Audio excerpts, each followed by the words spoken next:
guys, ito, project natin ngayon, maghalaw ng simento. Dahil nagbuhos tayo dun sa loob, wala tayong pampasahod. So, tayo na lang ang maghalo nitong simento. Kasi yung pampasahod natin, naubos sa kabayong pula. Kaya, tayo na lang ang maghalo nitong simento. Mga construction guys, mabigat. Ayun guys, mabigat. Madali ang pagko-construct guys. Talagang puro effort itong trabaho na ito guys, mabigat.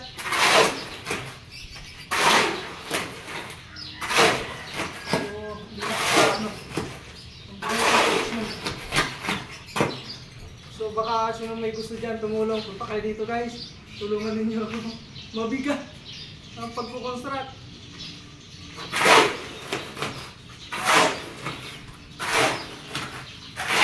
So hindi napakadali guys, no? Yun. Doon sa loob, yun yung ating project. So ito yung aming project guys. Dito sa loob, bubuhusan natin yung CR para sa ating bed space. Ito guys. So yan ang project namin ngayon. So napakaganda. At ulit mayroon tayong nabuong project. Sa araw na ito, tayo muna ang maglilibor o maghahalo ng simento. Dahil para makatipid tayo. No?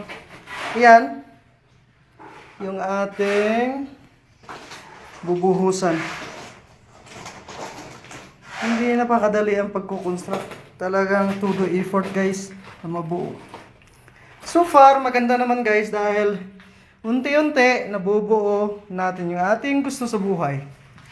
So yan guys, no. Ito yung ating project as for today. Yung ating comfort room para sa kanila guys. So dalawa lang kami ulit ng pinsan ko guys. Siya yung labor na, mason pa. Ako naman assistant. So ganoon talaga guys. So ito yun guys, yung ating mga project. Hindi pa rin tapos. So far, umuusad na. So konti na lang talaga. Effort muna tayo guys at maghalo muna tayo ng simento. So dito tayo. Dito muna tayo magbubuhos ng panahon sa ating project. Iwas muna tayo sa gala. Kasi wala pa tayong nabuong para sa ating kinabukasan. So dito muna tayo sa ating bubuing project. So thank you guys. Update lang uli sa mga video, pero ito guys, no. Pasensya guys, no. So thank you and God bless po sa inyo.